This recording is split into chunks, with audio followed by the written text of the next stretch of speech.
Hello friends, welcome to Satyaprakash English Medium School. In today's lecture, let me start your favorite subject Gujarati. મજા આવે ને Gujarati? Okay, તો આજે આપણે પાછી નવી સરસ મજાની સ્ટોરીની શરૂઆત કરીશું. ચેપ્ટર નંબર 9, સમયનું મહત્વ.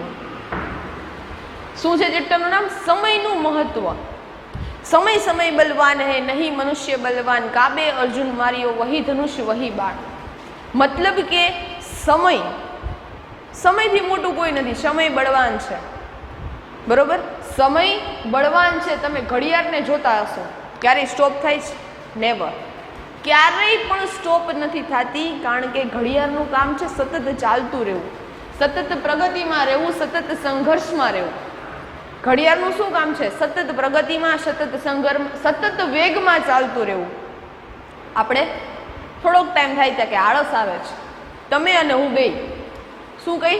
આળસ આવે છે, નથી આ કામ કરવું, આપણે સ્ટોપ થઈ જાય છે.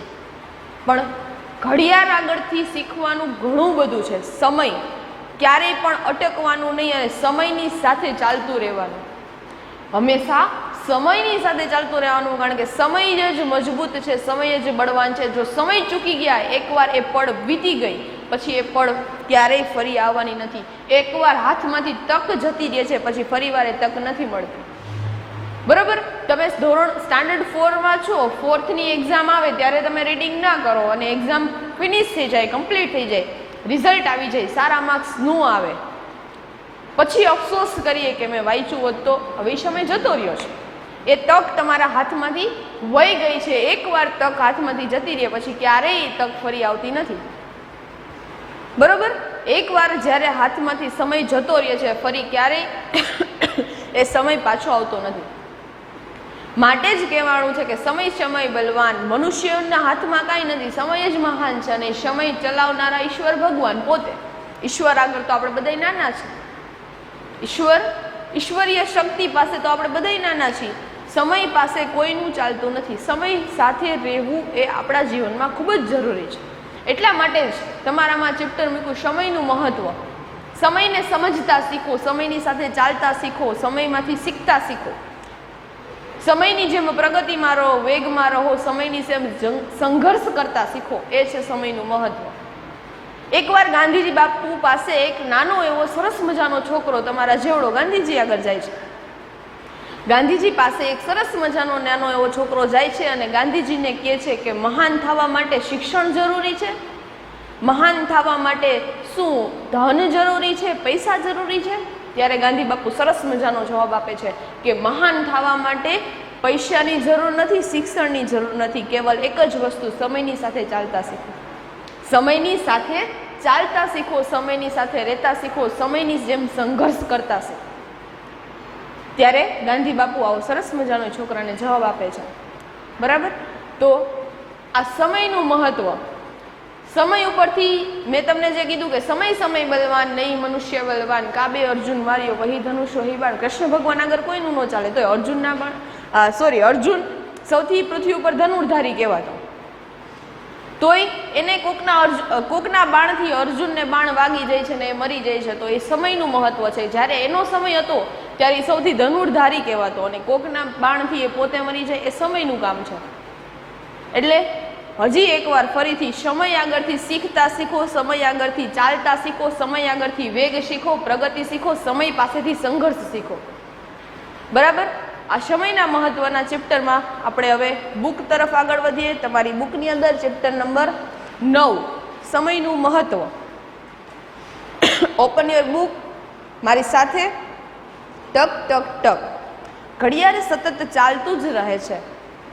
ઘડિયાળ સતત ચાલતું જ રહે છે. ઘડિયાળ આપણને સમજાવે છે કે સતત સમય પ્રમાણે કામ કરતા રહો. સવારે 6 વાગ્યા હોય અને આપણે એમ કહીએ કે હવે સૂઈ જાય, તો એ ન ચાલે. સુવાનો ટાઈમ રાતે 10 વાગ્યાનો છે. બરાબર ને? સુવાનો ટાઈમ રાતનો છે 10-11 વાગ્યાનો, અને સવારે 6 વાગે આપણે ઉઠવાનો ટાઈમ છે. સવારે 6 વાગે આપણે એમ કે સૂવું, તો એ ન ચાલે. સમય સાથે કામ કરશું ને તો જ આપણે જીવનમાં આગળ વધી શકશું, નહીંતર આપણે પાછળ જ રહેતા જશું. સમયની ગતિ ઘણી ઝડપી હોય છે. સમયને કોઈ રોકી શકતું નથી. સમયને કોઈ રોકી શકતું નથી. કોઈ દી ઘડિયાળને સ્ટોપ કરી શકાય? લાઇટ વહી ગઈ છે તો ઘડિયાળ સ્ટોપ થઈ ગઈ એવું બને નહીં. એ તો ઇલેક્ટ્રિક ઘડિયાળ હોય ને આપણે પિન ભરાવી હોય તો બરાબર વાત છે, પણ ઘડિયાળમાં ક્યારેય ગતિ એની ઊભી રહેતી નથી. એક એક ક્ષણ ઘણી જ કિંમતી હોય છે. વીતી ગયેલી એક પણ ક્ષણ પાછી આવતી નથી. એક એક ક્ષણ સમયની બહુ જ કિંમતી હોય છે. એક પણ વીતી ગયેલી ક્ષણ પાછી આવતી નથી. એનું સરસ મજાનું ઉદાહરણ આપ્યું. એકવાર એક્ઝામ પૂરી થઈ જાય, એકવાર તમારા હાથમાં રિઝલ્ટ આવી જાય અને પછી અફસોસ કરીએ કે વાંચ્યું હોત તો, પણ એ સમય જતો રહ્યો છે. એટલે કે એક પણ ક્ષણ ઊભી રહેતી નથી. સૂરજ રોજ સવારે સમય અનુસાર ઉગે છે, સમય પ્રમાણે આથમે છે. ઘડિયાળ અને સૂરજ આપણને શિસ્તના પાઠ ભણાવે છે. સૂરજને જોઈ લ્યો, સવારે એનો ટાઈમ થાય એટલે એ રાઇઝ થઈ જાય, ઉગી જાય, અને એનો ટાઈમ થાય એટલે સેટ થઈ જાય, સનસેટ. સૂર્યોદય અને સૂર્યાસ્ત એ આપણને પૂછીને થાય કે હાલો ભાઈ હું આથમું છું, નહીં. એનો સમય થાય એટલે એ આથમી જાય, એનો સમય થાય એટલે ઉગી જાય.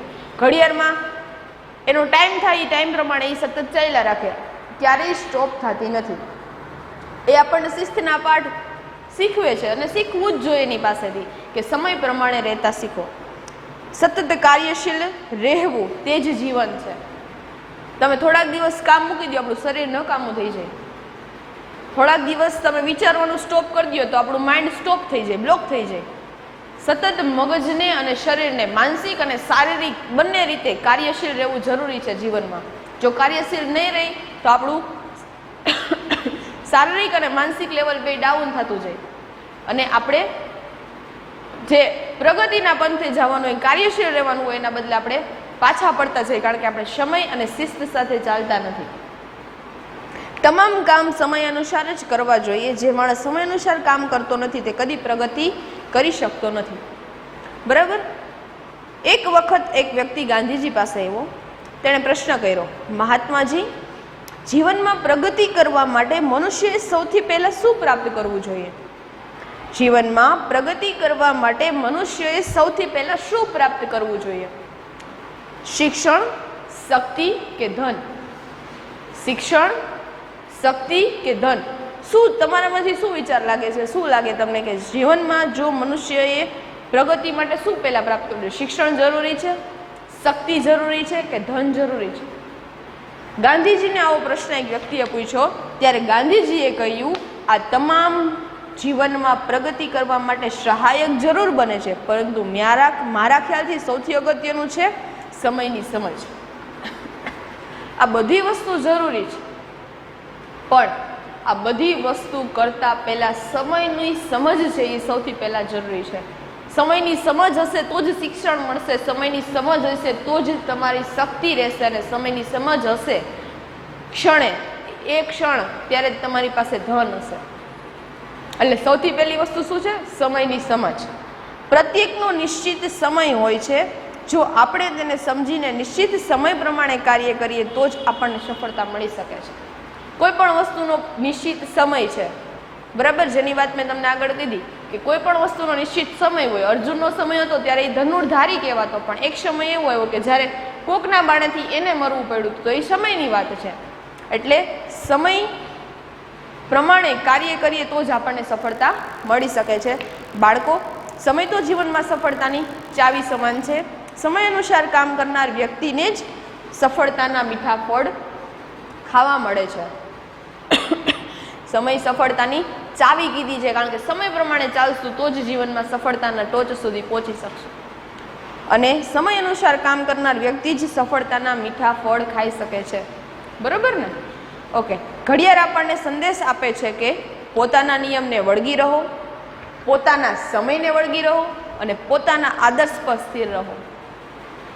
શું કીધું? પોતાના નિયમને વળગી રહો. આપણો નિયમ છે કે મારે સવારે આટલા વાગે ઉઠવાનું છે, આ પ્રમાણે વર્ક કરવાનું છે, આટલું લર્ન કરવાનું છે અને સાંજે આટલા વાગે જ સૂઈ જવાનો છે, ને હાથમાં મોબાઈલ લેક્ચર પૂરતો જ લેવાનો છે, પછી બીજું કંઈ ગેમ્સ રમવા માટે નથી લેવાનું. તો એ આપણા નિયમ થયા બધા. તો પોતાના નિયમને વળગી રહો, પોતાના સમયને વળગી રહો, સમય સાથે ચાલતા શીખો અને આદર્શ પર સ્થિર રહો. આપણો જે આદર્શ છે એ આદર્શ ઉપર સ્થિર રહેતા શીખવાનું. ઘડિયાળનો કાંટો છે એક જ જગ્યાએ, પણ સતત ફરતો રહે છે.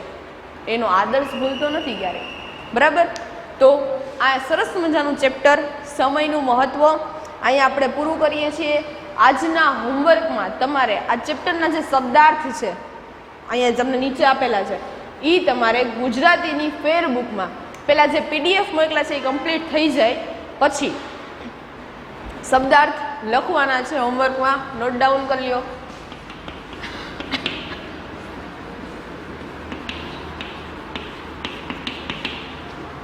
Right and learn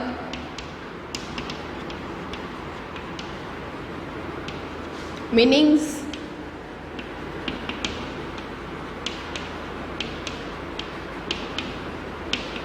of chapter number 9 in fair book from textbook.